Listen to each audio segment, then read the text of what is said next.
Alright guys, welcome back to the most crucial video in all of homebrewing. In this video, I'm going to teach you how I cool my wort down as best as I can to avoid infection.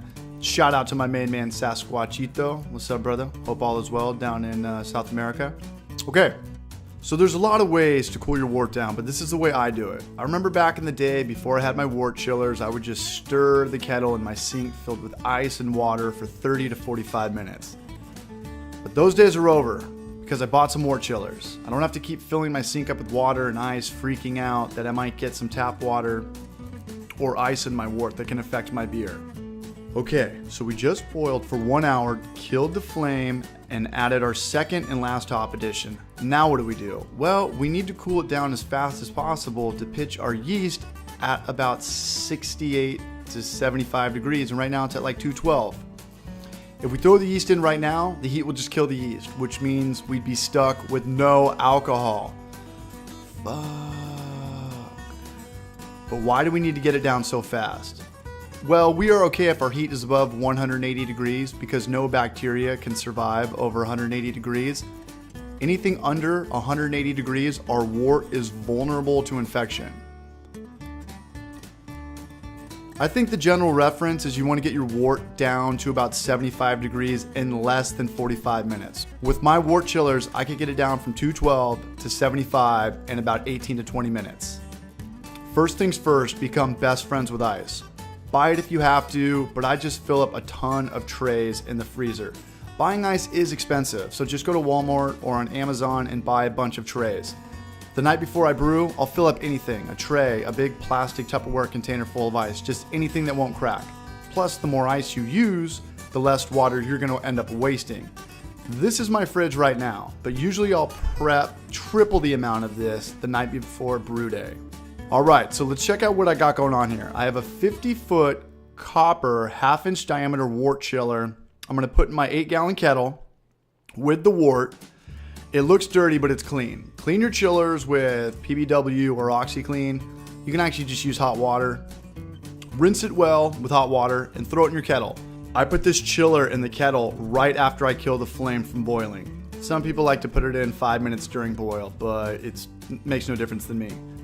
Never sanitize your chiller. Everybody wants that shiny pink penny look, but that can add metal particles in your beer.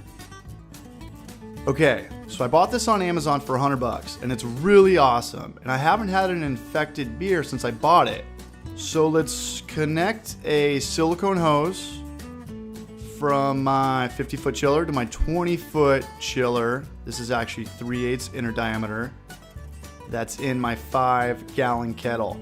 This is where all my ice goes and maybe a couple gallons of water. Then the other end of the 25-foot chiller is connected all the way to my garden hose. Make sure there's no water in your chillers to begin with, and throughout this whole process, make sure there's no leaks or running water getting into your boil kettle. It can get anywhere else except your boil kettle. I got a small leak right here, but it's okay because my thermometer is reading at 204 degrees, well over 180.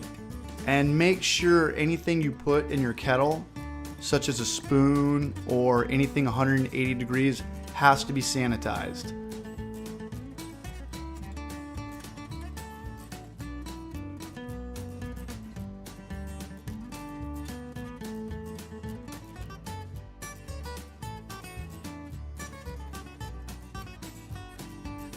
Okay, now instead of letting this water just go to waste, I'm going to catch it in some of my 10-gallon Home Depot coolers. I will use this water to clean my homebrew equipment, especially my kettles.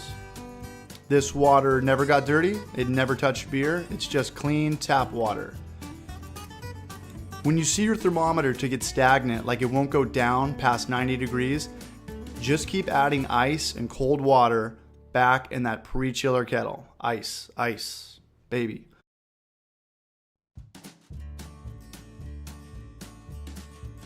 Why do I use 2 wort chillers? Because my tap water is about 80 degrees, very hot.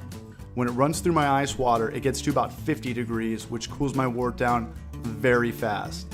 Tap water in San Diego right now is like 80 degrees, and that would be impossible to cool my wort down in under about 30 to 45 minutes without my pre-chiller. So when my wort is at about 100 degrees, I start to sanitize everything that's going to be in contact with my wort. So I've got my bottling bucket here with 2.5 gallons of water in it and half an ounce or half a shot of Star San sanitizer.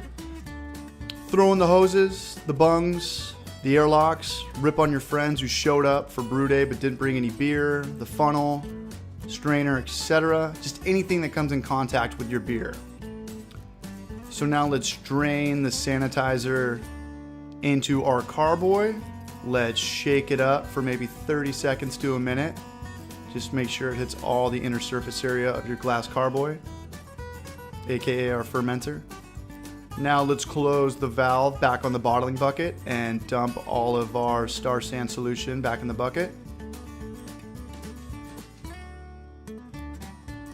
Okay, so now my wort has cooled to 75 degrees. Now let's get it back on top of my brew stand.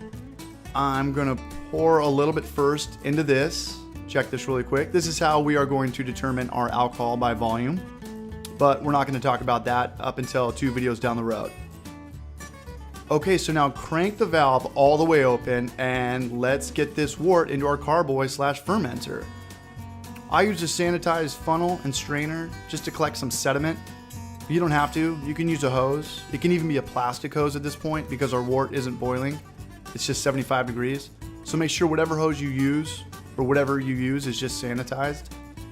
Okay, so I'm gonna close the ball valve when it gets to about here. I do not want all this stuff in there. And in the next video, we're gonna talk about pitching our yeast. So good luck with this, guys, and I'll see you over there. That was a long video.